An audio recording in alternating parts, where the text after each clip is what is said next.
Hey, it's Kevin DeWitt here, and welcome to another tip, trick, or technique session. In this session, we're going to have a look at stereo widening using nudge or delay.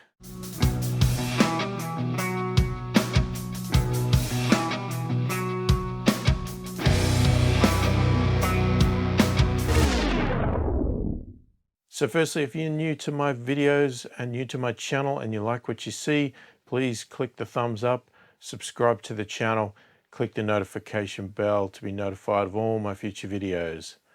So stereo widening using a nudge or delay, it's a common technique that's used where you have a mono single instrument or vocal, whatever you want, and you really want to go for a stereo effect, and you just have no ability to get another recording or another pass of that instrumental vocal. And I'm going to show you two techniques. One is just using a simple nudge method, and the other technique is going to be using a delay to do basically a similar function to what nudge does, but using it with an actual delay plug-in as such. So let's just get into it. I'll show you how it's done. So I have a mono guitar here.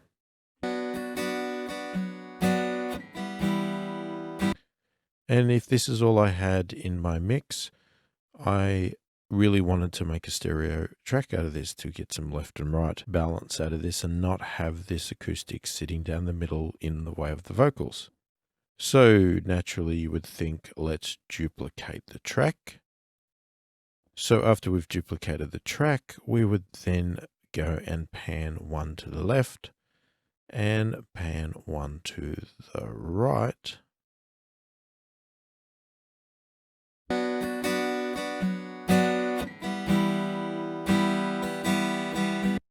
And unfortunately, what we end up with is still a guitar track straight down the middle.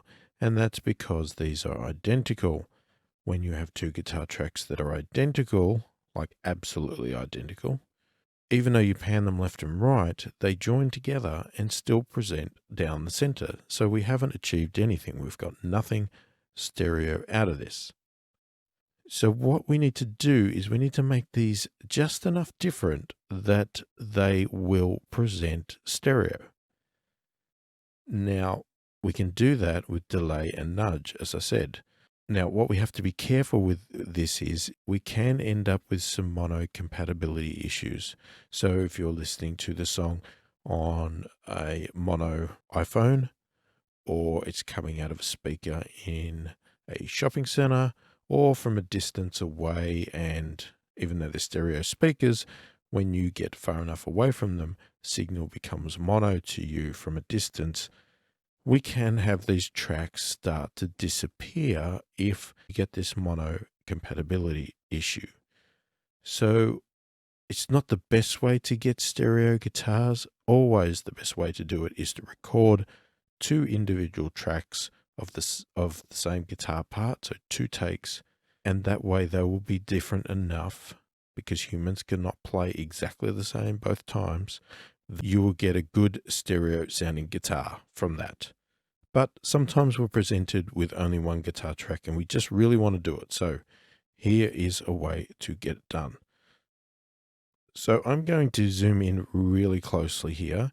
Now, we can obviously use controls like nudge and things like that in your DAW. You might have a nudge button or a short code or something like that. I'm going to find a transient here. So we're looking here and we can zoom in a bit. And then what I'm going to do is I'm going to basically grab one of the tracks and I am going to move it slightly off from the other one. And we'll see what that does.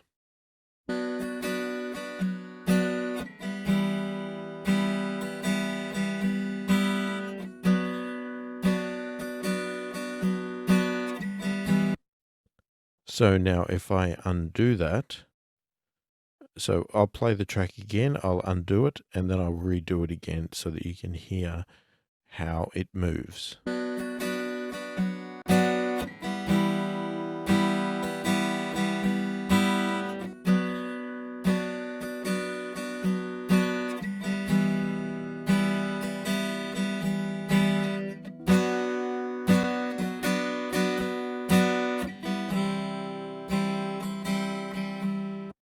So with that little simple move, just taking that signal just slightly off a little bit from the other one, we've suddenly got stereo separation of the two tracks and we have a nice sounding stereo guitar.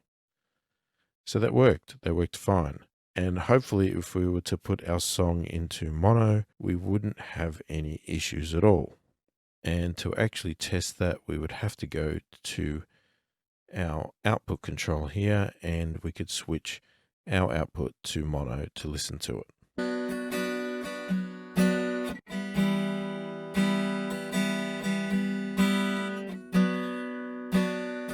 If you listen carefully there, you'll hear that it doesn't have the best sound.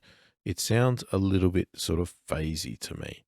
And that is one of the problems with doing it this way. But what we can do is, so I've got it in mono now. Let's undo that change.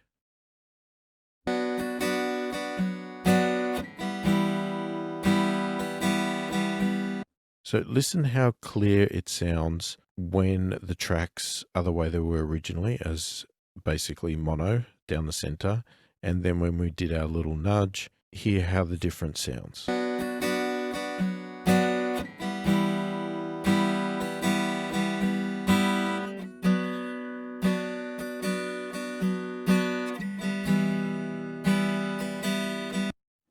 So you'll hear that we have had an impact on it when it's in mono. It does start to sound phasey.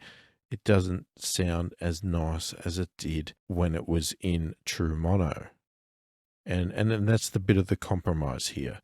But what we can also do is we can have a bit of a play with that nudge setting with it in mono, just to see if we can get it sounding a bit better by either going longer with our change or shorter.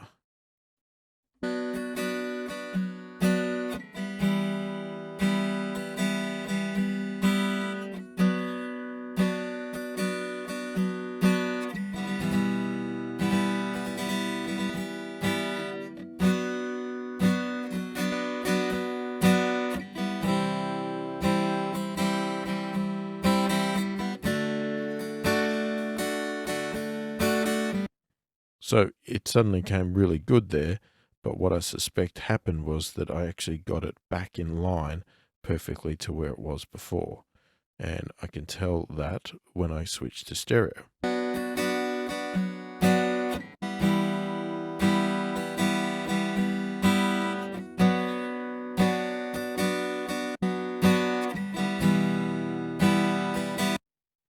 And that's exactly right.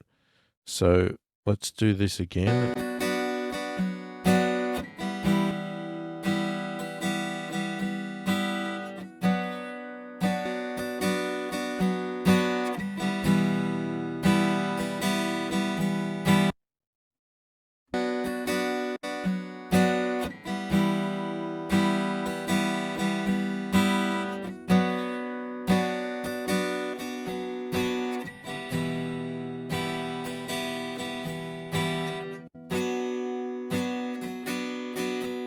So unfortunately, there's just no way to do it without having that impact.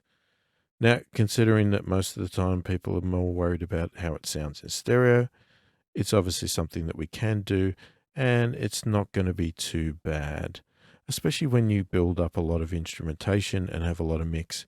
That phasey sound is not going to be as obvious. In the case of this, if it was a solo instrumentation, I would probably think about whether that's the right approach or not, but that is definitely a technique to do it. Now, we can do the same thing by using a plugin of a delay. And what I'm going to do is just pull up a simple mono delay. Now, what we want to do is we want to put this delay on only one of the tracks. So one track is going to stay as it was, and the other one is going to have the delay on it. So practically what we're doing is the same thing we just did. We're just not actually moving the audio file itself. We're using a plugin to do the same thing. So we obviously don't want any of these sort of settings on here. And I would probably turn the sync off because we're not going to be able to do this to a beat. We need to get this down as low as possible. We want the mix up 100. I would suggest we have no feedback.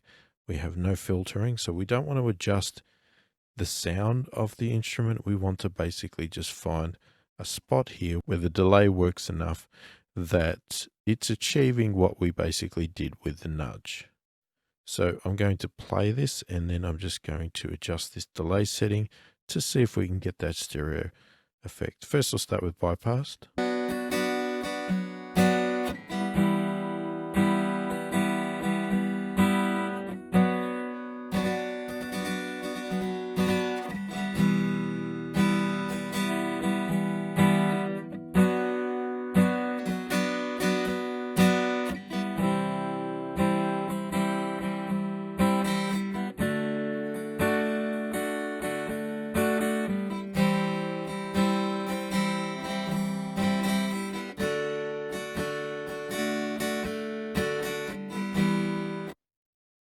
Now, it's not the easiest control to use in this one. I guess I could try and manually input a figure, which it does let us do. So you would have heard with the 0.1, it gives us a little bit of a stereo effect, but it's not as big as it is when you actually click up to the next level, which is quite a big jump. That level there still does not sound like an obvious delay any further than that, and we start to hear an echo. I start to hear it, obviously. Big difference between the two. Listen.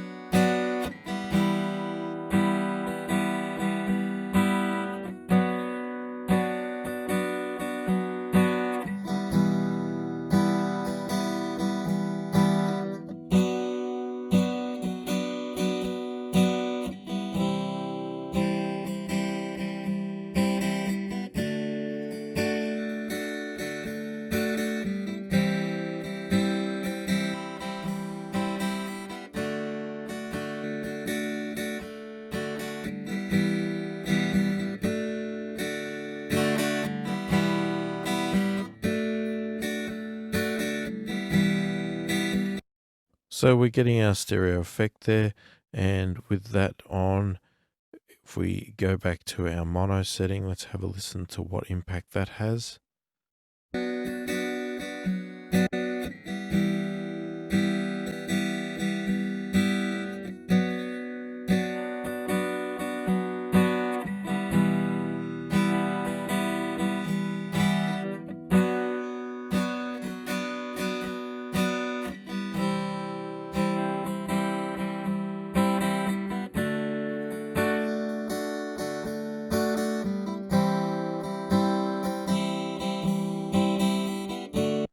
And you can hear as I'm adjusting the delay here, the more impact it has on our mono signal. So it's very critical to find that nice setting there. So you might compromise and say, look, 0.1 was the best sound in mono, and it still gives us a slight stereo effect, not as big as maybe you'd hoped, but it's still a little bit.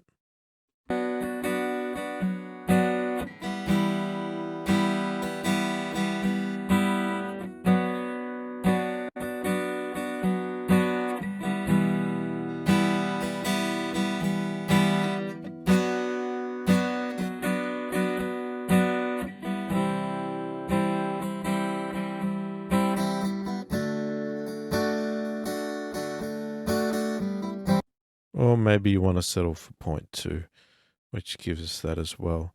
So that's another technique. Again, none of these are perfect, and they do have a bit of a compromise to them. You are going to suffer a little bit in a mono environment, but if you're prepared to put up with that, then this is a technique that you can use. Again, as I said, when it's in a full mix, it's not going to be as obvious as that, and the advantage of having it stereo may outweigh the negative phasey sound that you get when you do that. Obviously, if you're listening in stereo all the time, then it sounds quite respectable. So try these two techniques on your next mix. If you are stuck with one track and you would like to make them stereo, give it a shot. See which one you like the best, which one suits your workflow, and which one gives you the best sound. So there you go. That is stereo widening using nudge and or delay. Let me know what you think of it in the comments. If you have any questions, please feel free to, again, to put it in the comments. Love to help wherever I can. Again, if you like what you see here, please click the thumbs up, subscribe to the channel, click the notification bell to be notified of all my future videos. Hopefully the video has been helpful. Thank you for watching, and I'll catch you in the next one.